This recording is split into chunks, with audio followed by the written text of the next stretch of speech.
Hulikam ang pagnanakaw sa isang bahay sa Tondo, Maynila. Namukaan ng may-ari ang lalaki ng loob dahil siya raw mismo ang nagkabit ng CCTV sa kanilang bahay. Naunang balita si Jomer Apresto. Dahan-dahang ibinababa ng lalaking yan ang kawali na nakapatong sa isang LPG sa loob ng isang bahay sa Tondo, Maynila nitong Huwebes ng hating gabi.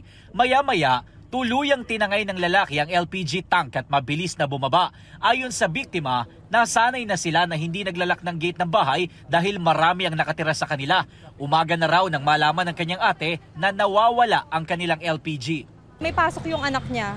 Tapos nakita niya bakit wala yung gamit doon. Anytime, may umuuwi, may umaalis. Kaya open gate lang kahit sino nakakapasok. Ang nahulikam na lalaki, siya rin daw palang nagkabit ng mismong CCTV sa bahay na nilooban niya.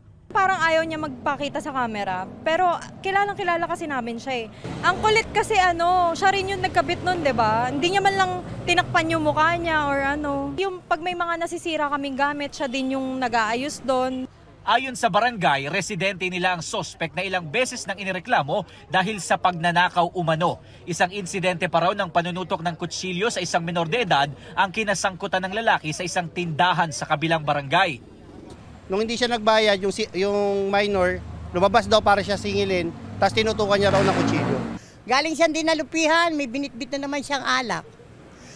Siguro nalaman niya kanina, pinapahanap na po siya sa amin ng chairman. Nagtago na, hindi na nagpakita itong maghapon na to.